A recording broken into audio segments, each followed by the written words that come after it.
வேதாகமத்தின் வாயிலாக விசுவாசமும் கீழ்ப்படுதலும் என்ற தலைப்பிலான உபதேசத்துடன் தேவனுடைய போதனைகளை படிப்போம். அன்பர்களே, தேவன் எப்படிப்பட்ட தேவன் என்று நீங்கள் நினைக்கிறீர்கள்? தேவன் அந்தத்தில் உள்ளவைகளை ஆதி முதற்கொண்டே தெரியப்படுத்துகிறார். மேலும் தேவன் எல்லாவற்றையும் பூர்வ காலத்திலிருந்து தெரியப்படுத்துகிறார் என்று வேதாகமம் சொல்கிறதல்லவா?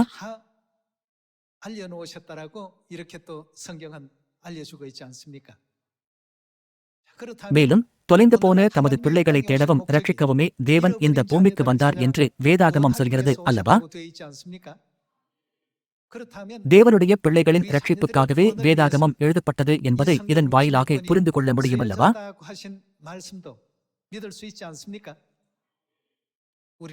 எனவே வேதாகமத்தில் உள்ள தேவனுடைய போதனைகளை மாற்றாமல் அதில் இருக்கிறபடியே பின்பற்றும் கீழ்ப்படுகிற பிள்ளைகளாக இருக்க வேண்டும் அல்லவா?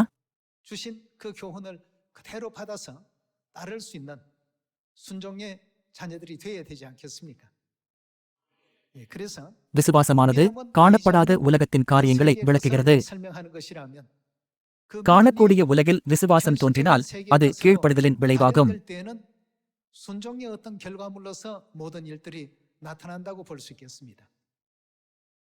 விசுவாசத்தை பற்றி சொல்லும் எபிரேயர் 11ஆம் அதிகாரத்தை பார்க்கும்போது நம்மால் கீழ்ப்படுதலுக்கான பதில்களை கண்டுபிடிக்க முடியும். விசுவாசத்தினாலே நோவா, விசுவாசத்தினாலே ஆபிரகாம், விசுவாசத்தினாலே மோசே, விசுவாசத்தினாலே சாராள், அவர்கள் அனைவரும் கீழ்ப்படுதலின் கிரியைகளை மேற்கொண்டதை நம்மால் பார்க்க முடிகிறதல்லவா?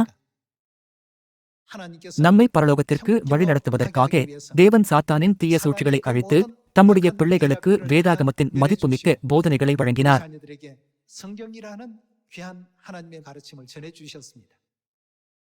சாத்தான் நம்மை எப்படி இடையூறு செய்வான் என்றும் சாத்தானுடைய பொல்லாத சூழ்ச்சிகளை நாம் எப்படி எதிர்த்து போராட முடியும் என்றும் வேதாகமம் விவரிக்கிறது.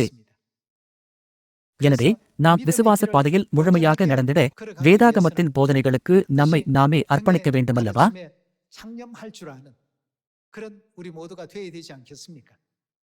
இதன் மூலம் நாம் ஏன் தேவனுடைய வார்த்தைக்கு கீழ்ப்படிய வேண்டும் என்பதை புரிந்து கொள்ள முடியும்.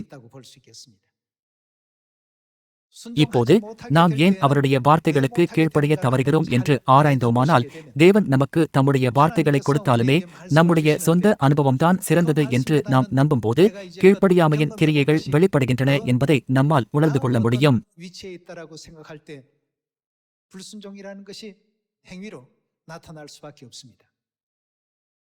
இது நடந்தால் தேவன் மீதான நமது விசுவாசம் மங்கலாகிவிட்டதற்கான ஆதாரமாக இருக்கிறது. எனவே விசுவாசமும் கீழ்ப்படுதலும் எப்போதும் ஒன்றாகவே செல்கிறது.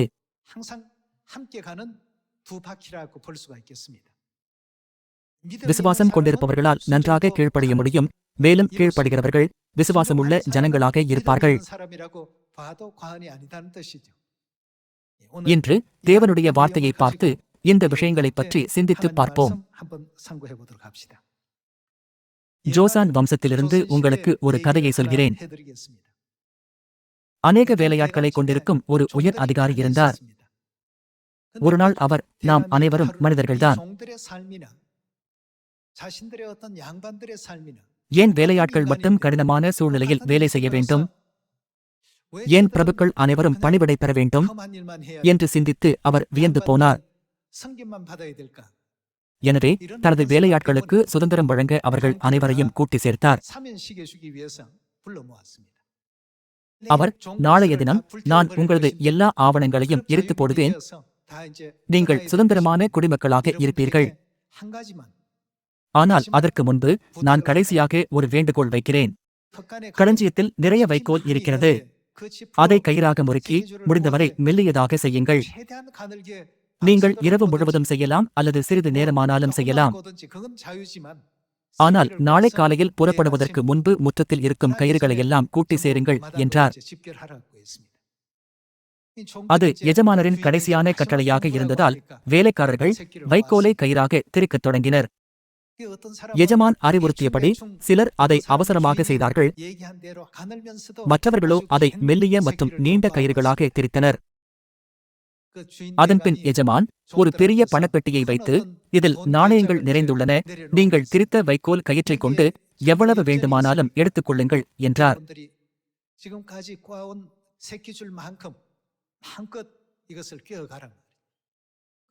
அதை கரடுமுரடாக முறுக்கியவர்கள் தடிமனான கயிற்றை செய்தனர். கயிறு தடிமனாக இருக்கும்போது அதை முறுக்குவது மிகவும் எளிதானது அல்லவா? இருப்பினும் அதை கொண்டு துளையின் வழியாக நாணயத்தை எடுக்க முடியாது. சில வேலையாட்கள் நான் தான் நாளை செல்கிறேனே, எதற்காக இந்த கயிற்றை செய்வது என்று நினைத்து அவர்கள் ஒரு குறுகிய கயிறை உருவாக்கினார்கள். அவர்களால் அதிக நாணயங்களை எடுக்க முடியவில்லை. இருப்பினும் எஜமானின் அறிவுறுத்தல்களை பின்பற்றி இரவு முழுவதும் கயிற்றை மெல்லியதாகவும் நீளமாகவும் செய்தவர்களால் நிறைய நாணயங்களை எடுக்க முடிந்தது.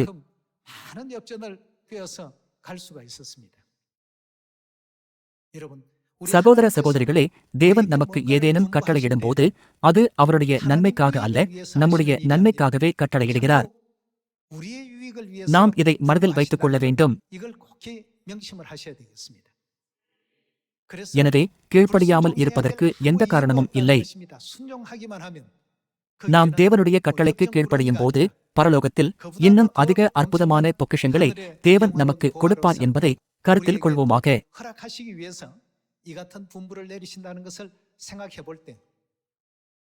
இந்த கதையில் சில வேலையாட்கள் கவனமில்லாமல் கயிற்றை செய்தனர்.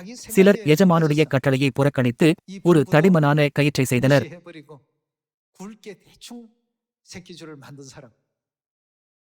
எல்லா வகையான ஜனங்களும் இருந்தார்கள்.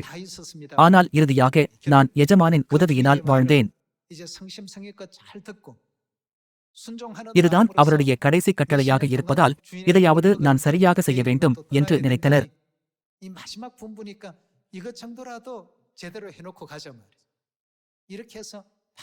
எனவே இரவு முழுவதும் விடாமுயற்சியுடனே 10 மீட்டர் நீள கயிற்றை உருவாக்கியவர்கள் தங்கள் கயிற்றினால் அதிக நாணயங்களை எடுக்க முடிந்தது.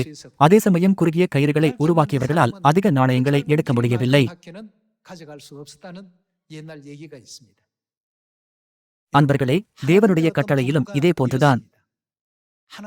தேவன் நமக்கு என்ன கட்டளையிட்டாலும் சரி, அது நம்முடைய ரட்சிப்புக்காகவும் நன்மைக்காகவும் தான் இருக்கிறது. எனவே கீழ்ப்படியாமைக்கு நம்மை வழிநடத்தும் எதுவாக இருந்தாலும் சரி, நாம் அதை தூக்கி எறிய வேண்டும். அது மிகவும் ஆசீர்வதிக்கப்பட்ட வாழ்க்கையாக இருக்கும் அல்லவா?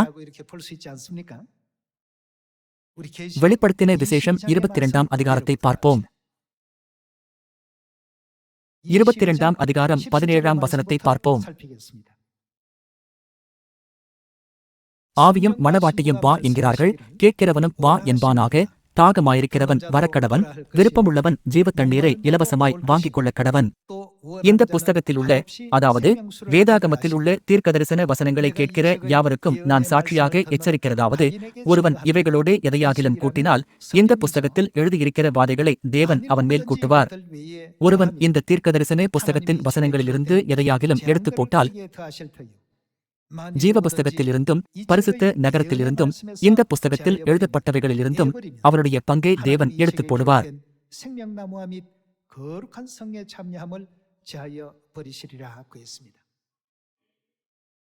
எதையும் மாற்றாமல் அதில் இருக்கிறபடியே தேவனுடைய கட்டளைகளை கைக்கொள்ளுங்கள்.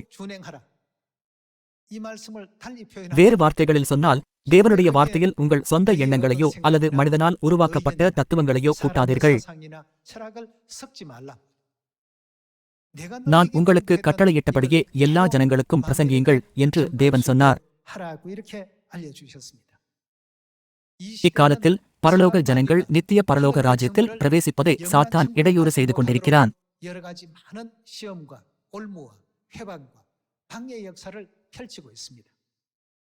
இது ஒரு ஆவிக்குரிய சூழ்நிலையாக இருப்பதால் அது நம் வெற்று கண்களுக்கு புலப்படாதவையாகும். எனவே தேவன் காணப்படாத உலகத்தை பார்ப்பதாலும் முடிவை ஆதியிலிருந்தே அறிந்ததாலும் அவர் நம்மிடம் இதை செய்யாதீர்கள், இதை செய்யுங்கள் என்று அறிவுறுத்துகிறார். அவர் ஏன் அப்படி செய்தார்? தேவன் இந்த பாதையில் நம் சொந்த நலனுக்காக நம்மை வழிநடத்துகிறார் என்றும் அது எப்படி ஆசீர்வாதமாக மாறும் என்றும் விசுவாசிக்கும் போது ஆட்டுக்குட்டியானவர் நம்மை எங்கே வழிநடத்தினாலும் நம்மால் அவரை பின்பற்ற முடியுமல்லவா? இதை உபாகமம் 28ஆம் அதிகாரத்தின் வாயிலாக உறுதி செய்வோம். உபாகமம் 28ஆம் அதிகாரம் 1ஆம் வசனத்தை பார்ப்போம். இன்று நான் உனக்கு விதிக்கிற உன் தேவனாகிய கர்த்தருடைய கட்டளைகளின்படியெல்லாம் செய்ய நீ கவனமாயிருக்கும்படிக்கு அவர் சத்தத்திற்கு உண்மையாய் செவி கொடுப்பாயானால் உன் தேவனாகிய கர்த்தர் பூமியில் உள்ள சகல ஜாதிகளிலும் உன்னை மேன்மையாக வைப்பார். இது எப்போது நடக்கும்? நீ உன் தேவனாகிய கர்த்தரின் சத்தத்துக்கு செவி கொடுக்கும் போது இப்பொழுது சொல்லப்படும் ஆசீர்வாதங்கள் எல்லாம் யார் மேல்? உன்மேல் வந்து உனக்கு பலிக்கும். இவ்வாறு எல்லாமே நம்மை ஆசீர்வதிப்பதற்காகவே என்பதை நம்மால் உறுதி செய்ய முடியும். நீ பட்டணத்திலும் ஆசீர்வதிக்கப்பட்டிருப்பாய், வெளியிலும் ஆசீர்வதிக்கப்பட்டிருப்பாய். உன் கர்ப்பத்தின் கனியும் உன் நிலத்தின் கனியும் உன் மாடுகளின் பெருக்கமும் உன் ஆடுகளின் மந்தைகளுமாகிய உன் மிருக ஜீவன்களின் பலனும் ஆசீர்வதிக்கப்பட்டிருக்கும்.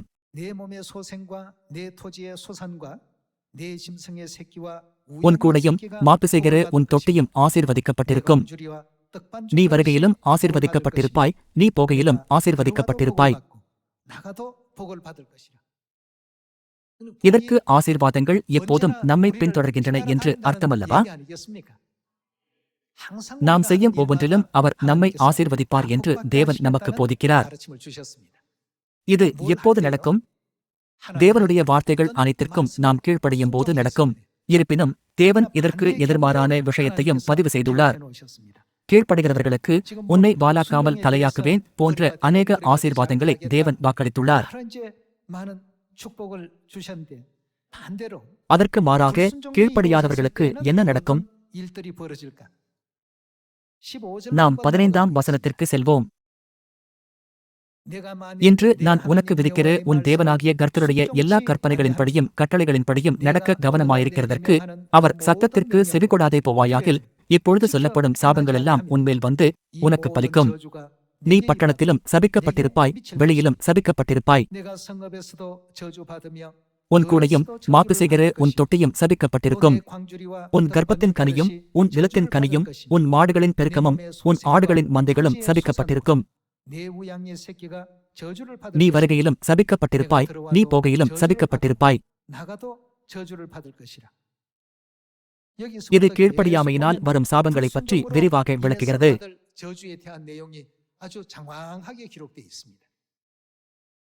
அப்படியானால் இன்று உபாகமம் 28ஆம் அதிகாரத்தில் உள்ள தேவனுடைய வார்த்தையை பற்றி சிந்தித்து பார்ப்போம். தேவன் சாத்தானின் சகல திட்டங்களையும் அறிந்திருந்தார். மேலும் நாம் எப்படி ரட்சிப்பின் வாழ்க்கையை வாழ்வது என்பதை காண்பிக்க வேதாகமத்தை நமக்கு கொடுத்து வேதாகமத்தின்படி வாழும்படி கட்டளையிட்டார். ஆவிக்குரிய உலகம் என்பது நேரம் மற்றும் இடம் ஆகியவற்றால் கட்டப்படுத்த முடியாதவைகள் அல்லவா? முப்பரிமாண உலகில் 3500 ஆண்டுகளுக்கு முன்பு என்பது பழமையானது போல் தெரிகிறது. அக்காலத்திலிருந்து இன்று வரையிலான நிகழ்வுகளை பொருத்துவது மிகவும் பழமையானது அல்லவா என்று சிலர் சிந்திக்கக்கூடும். இருப்பினும் ஆவிக்குரிய உலகில் அது 3500 ஆண்டுகளுக்கு முன்பு இருந்தாலும் சரி, இன்று இருந்தாலும் சரி, எல்லாமே நிகழ்காலம்தான். உபாகமம் 28ஆம் அதிகாரம் கீழ்ப்படுகிறவர்களும் கீழ்ப்படியாதவர்களும் என ஜனங்களை 2 குழுக்களாக வகைப்படுத்துகிறது.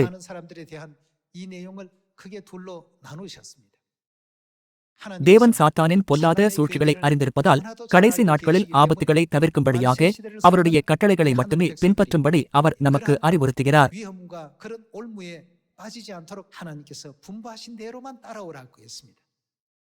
நம்மை பரலோகத்திற்கு வழிநடத்துவதே தேவனுடைய அன்பின் சித்தமாக இருக்கிறது அல்லவா? நாம் தேவனுடைய வார்த்தையை பின்பற்றினால் நம்மால் பரலோகம் செல்ல முடியும். எனவே இது பண்டைய ஜனங்களுக்கு மட்டுமே பொருந்தும் என்று நினைப்பது தவறாகும்.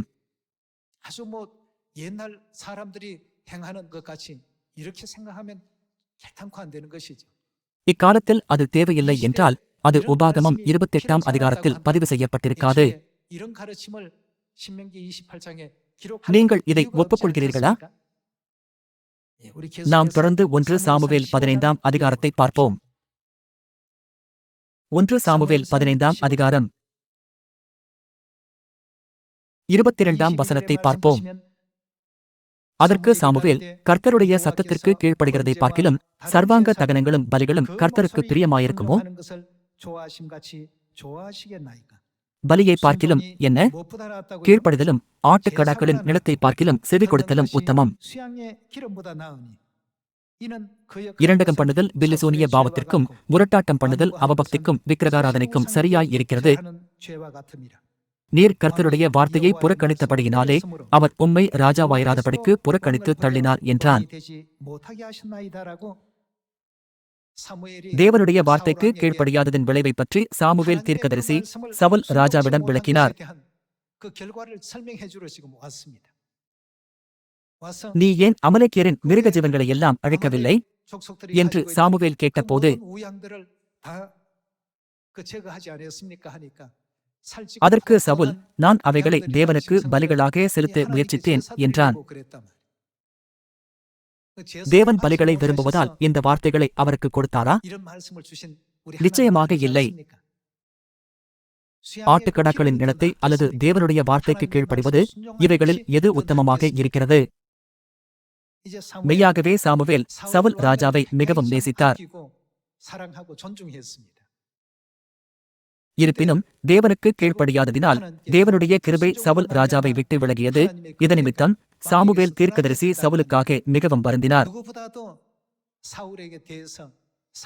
நாம் வேதாகமத்தில் இந்த வரலாற்றை காண முடியும்.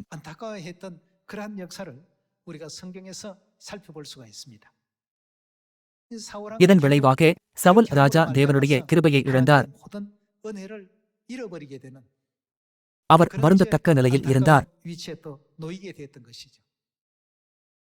இதன் வாயிலாக நம்மால் கீழ்ப்படியாமையின் விளைவுகளை பார்க்க முடியும்.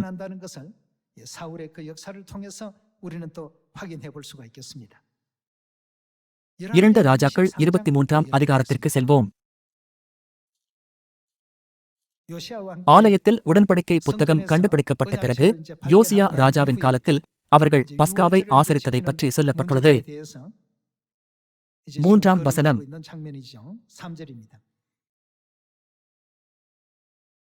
அப்பொழுது ராஜா தூண் அருகே நின்று கர்த்தரை பின்பற்றி நடக்கவும் அவருடைய கற்பனைகளையும் அவருடைய சாட்சிகளையும் அவருடைய கட்டளைகளையும் முழு இருதயத்தோடும் முழு ஆத்துமாவோடும் கைக்கொள்ளவும் அந்த புஸ்தகத்தில் எழுதியிருக்கிற அந்த உடன்படிக்கையின் வார்த்தைகளை நிறைவேற்றவும் கர்த்தருடைய சந்நிதியில் உடன்படிக்கை பண்ணினான். ஜனங்கள் எல்லாரும் உடன்படிக்கைக்கு உட்பட்டார்கள். உடன்படிக்கையின் வார்த்தைகளை நிறைவேற்றவும் என்றால் என்ன? நான் உடன்படிக்கைக்கு கீழ்ப்படிவேன் என்று ராஜா சொன்னபோது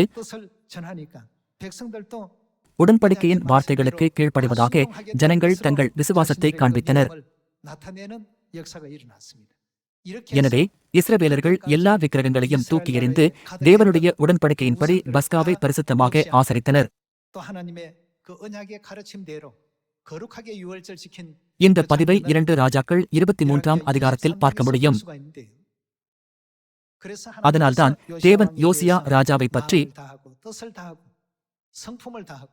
கர்த்தரிடத்துக்கு தன் முழு இருதயத்தோடும் தன் முழு ஆத்துமாவோடும் தன் முழு பலத்தோடும் மோசேயின் நியாய பிரமாணத்திற்கு ஏற்றபடியெல்லாம் செய்ய மனதை சாய்த்தான். அவனைப் போலத்த ராஜா அவனுக்கு முன் இருந்ததுமில்லை, அவனுக்கு பின் எழுந்திருந்துமில்லை என்றார்.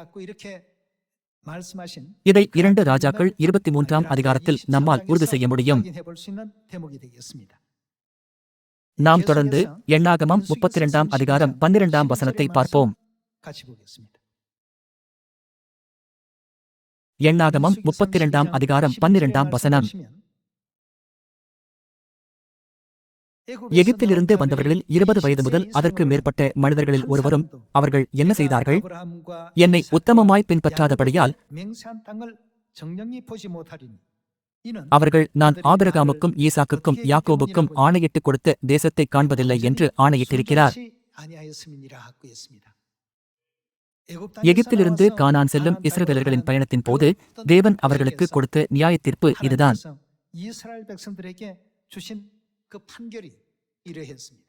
அவர்கள் எனக்கு கீழ்ப்படியாததினால் பாலும் தேனும் ஓடுகிற கானானில் பிரவேசிப்பதில்லை. 11ஆம் வசனம். அவர்கள் என்ன செய்தார்கள்? உத்தமமாய் என்னை பின்பற்றின கேனேசியனான எப்புன்னேயின் குமாரன் காலேபும் நூனின் குமாரன் யோசுவாவும் தவிர.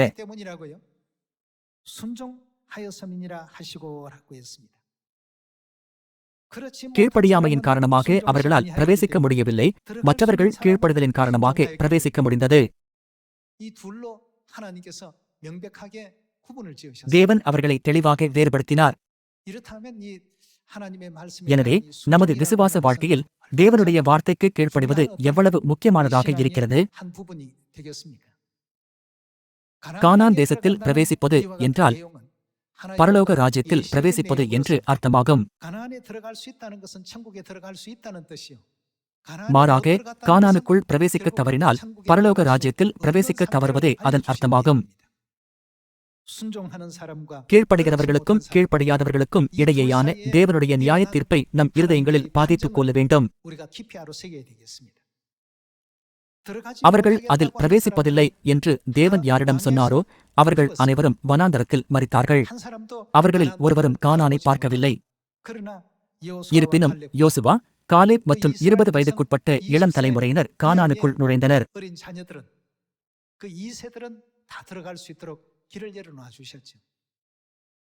இறுதியில் கீழ்ப்படுதல் மற்றும் கீழ்ப்படியாமையிலிருந்து இத்தகைய முடிவுகள் பெறப்பட்டன. இக்காலத்திலும் கூட எந்த காரணம் இல்லாமல் தேவன் நமக்கு கட்டளையிடுவதில்லை. அவர்கள் அப்படி செய்தால் அவர்கள் சாத்தானால் வஞ்சிக்கப்பட்டு இறுதியாக அவர்களது ஆத்துமா மரித்துவிடும். தேவன் இதை முன்னதாகவே அறிந்திருப்பதால் அவர் தமது வார்த்தையின் வாயிலாக நமக்கு அறிவுறுத்தினார் அல்லவா? நாம் தேவனுடைய போதனைகளை மனித நினைவுகளைப் போல் ஏற்றுக்கொள்ளாமல் அவைகளை நாம் பின்பற்ற வேண்டிய தேவனுடைய கட்டளைகள் என்று விசுவாசித்து கீழ்ப்படுதலின் வாயிலாக நமது ரட்சிப்பை நிறைவேற்றிட வேண்டும்.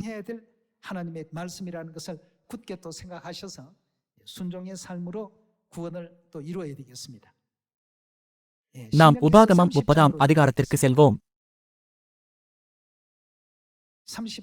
30ஆம் அதிகாரம் 1ஆம் வசனம். நான் உனக்கு முன்பாக வைத்த ஆசீர்வாதமும் சாபமுமாகிய இந்த காரியங்களெல்லாம் உன்மேல் வரும்போது நீ உன் தேவனாகிய கர்த்தரால் துரத்திவிடப்பட்டு எல்லா ஜாதிகளிடத்திலும் போயிருக்கும் போது நீ உன் இருதயத்திலே சிந்தனை செய்து உன் தேவனாகிய கர்த்தரிடத்துக்கே திரும்பி என்று நான் உனக்கு கற்பிக்கிறபடியெல்லாம் நீயும் உன் பிள்ளைகளும் உங்கள் முழு இருதயத்தோடும் உங்கள் முழு ஆத்துமாவோடும் அவருடைய சத்தத்திற்கு செவி கொடுத்தால். அவருடைய சத்தத்திற்கு செவி கொடுத்தால் என்னும் வார்த்தையானது மிக முக்கியமானதாகும். 3ஆம் வசனம். உன் தேவனாகிய கர்த்தர் உன் சிறையிருப்பை திருப்பி உனக்கு இறங்கி உன் தேவனாகிய கர்த்தர் உன்னை சிதற அடித்து எல்லா ஜனங்களிடத்திலும் இருக்கிற உன்னை திரும்ப சேர்த்துக் கொள்ளுவார். உன்னுடையவர்கள் வானத்தின் கடையான திசை மட்டும் துரத்துண்டிருந்தாலும் உன் தேவனாகிய கர்த்தர் அங்கே இருக்கிற உன்னை கூட்டி அங்கே இருந்து உன்னை கொண்டு வந்து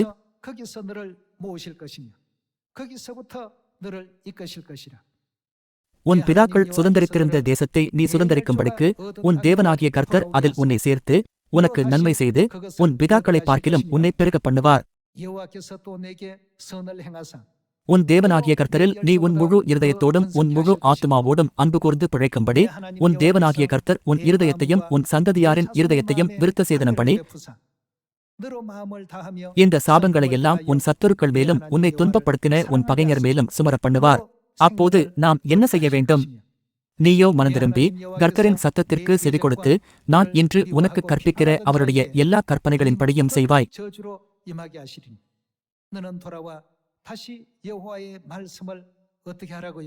அப்பொழுது உனக்கு நன்மை உண்டாகும்படி உன் தேவனாகிய கர்த்தர் உன் கைகள் செய்யும் எல்லா வேலைகளிலும் உன் கர்ப்பத்தின் கனியிலும்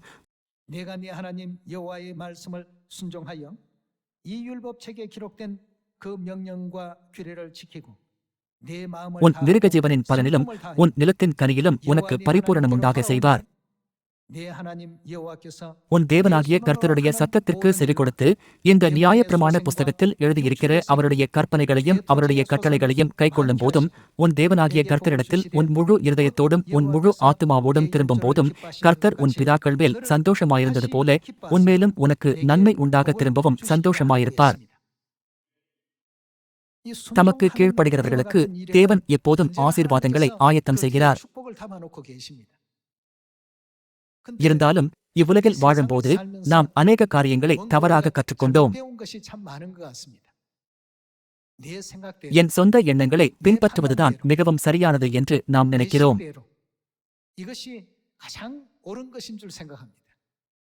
இருந்தாலும் நம்முடைய சொந்த நினைவுகள் தேவனுடைய வார்த்தைக்கு விரோதமாக இருந்தால் நாம் அதை விட்டுவிட வேண்டும் அல்லவா? தேவனுடைய சித்தம் எங்கே என்று நம்மை நாமே கேட்டுக்கொள்ளும் போது அதன்படி நடந்து நமது கடந்த கால தவறுகளை சரிசெய்து நாம் மீண்டும் ஆசீர்வாதங்களை பெறுவதற்கான பாதையை திறப்பதாக தேவன் வாக்குத்தத்தம் செய்தார்.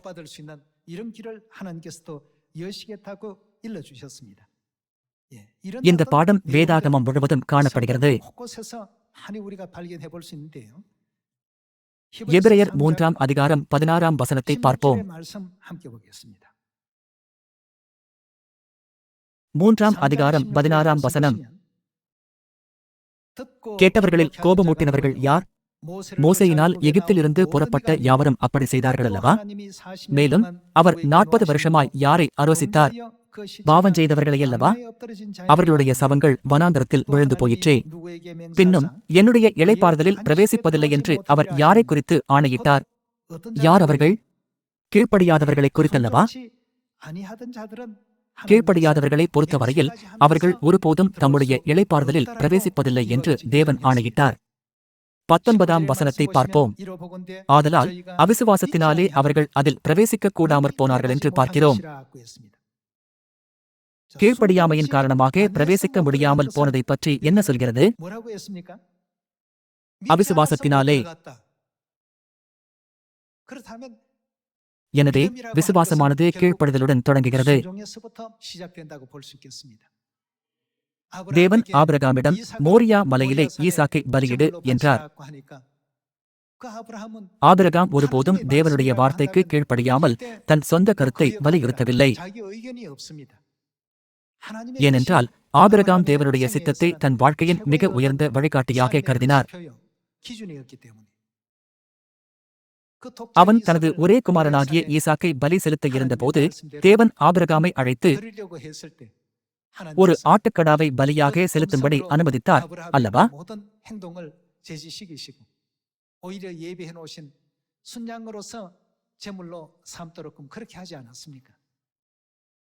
தேவன் ஜனங்களின் கீழ்ப்படுதலை பார்க்கிறார். தேவனுடைய வார்த்தைக்கு கீழ்ப்படிந்த ஆபிரகாமின் விசுவாசத்தினாலே இது சாத்தியமானது.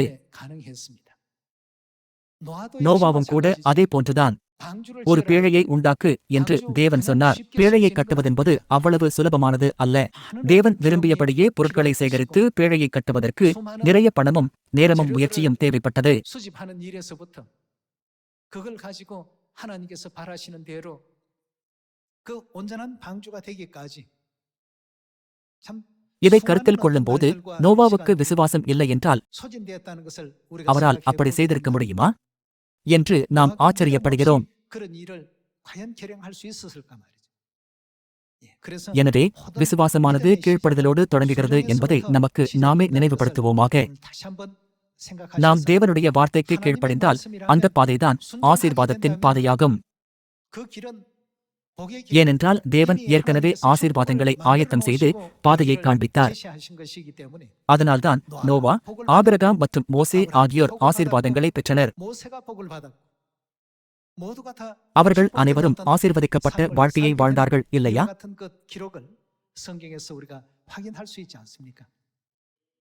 யோசுவா மற்றும் கிதியோன் விஷயத்திலும் கூட அதே போன்றுதான். அவருக்கு மிகுந்த விசுவாசம் இருக்கிறது என்று நாம் சொல்லும்போது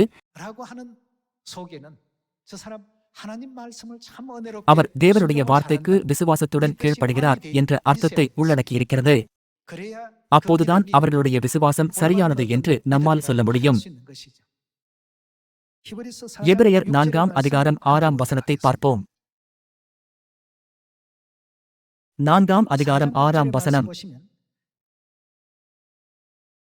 ஆகையால் சிலர் அதில் பிரவேசிப்பது இன்னும் வரப்போகிற காரியமாயிருக்கிறபடியினாலும் சுவிசேஷத்தை முதலாவது கேட்டவர்கள் அவர்களை தடுத்தது எது? கீழ்ப்படியாமையினாலே அதில் பிரவேசியாமற் போனபடியினாலும் இன்று அவருடைய சத்தத்தை கேட்பீர்களாகில் நீங்கள் என்ன செய்ய வேண்டும்? உங்கள் இருதயங்களை கடினப்படுத்தாதிருங்கள் என்று வெகு காலத்திற்கு பின்பு தாவீதின் சங்கீதத்திலே சொல்லியிருக்கிறபடி இன்று என்று சொல்வதனாலே பின்னும் ஒரு நாளை குறித்திருக்கிறார். கடினப்பட்ட இருதயம் கீழ்ப்படியாமைக்கு வழிநடத்துகிறது. அது கீழ்ப்படியாமைக்கு வழிநடத்துவதால் தேவன் உங்கள் இருதயங்களை கடினப்படுத்தாதிருங்கள் என்றார். நாம் 10ஆம் வசனத்திற்கு செல்வோம். ஏனெனில் அவருடைய இளைப்பாறுதலில் பிரவேசித்தவன் தேவன் தம்முடைய கிரியைகளை முடித்து ஓய்ந்தது போல தானும் தன் கிரியைகளை முடித்து ஓய்ந்திருப்பான். ஆகையால் அந்த திருஷ்டாந்தத்தின்படி ஒருவனாகிலும் கீழ்ப்படியாமையினாலே விழுந்து போகாதபடிக்கு நாம் இந்த இளைப்பாறுதலில் பிரவேசிக்க ஜாக்கிரதையாயிருக்க கடவோம். தேவனுடைய வார்த்தையானது ஜீவனும் வல்லமையும் உள்ளதாயும் இருபுறமும் கருக்குள்ள எந்த பட்டயத்திலும் கருக்கானதாயும் ஆத்துமாவையும் ஆவியையும் கணுக்களையும் ஊனையும் பிரிக்கத்தக்கதாக உருவக்குத்துகிறதாயும் இருதயத்தின் நினைவுகளையும் யோசனைகளையும் வகையறுக்கிறதாயும் இருக்கிறது. அவருடைய பார்வைக்கு மறைவான சிருஷ்டி ஒன்றுமில்லை. சகலமும் அவருடைய கண்களுக்கு முன்பாக நிர்வாணமாயும் வெளியரங்கமாயும் இருக்கிறது. அவருக்கே நாம் கணக்கு ஒப்புவிக்க வேண்டும். கீழ்ப்படியாதவர்கள் பிரவேசிக்க முடியாத இடம் பரலோக ராஜ்யம் என்பதை தயவு செய்து ஒருபோதும் மறந்துவிடாதீர்கள்.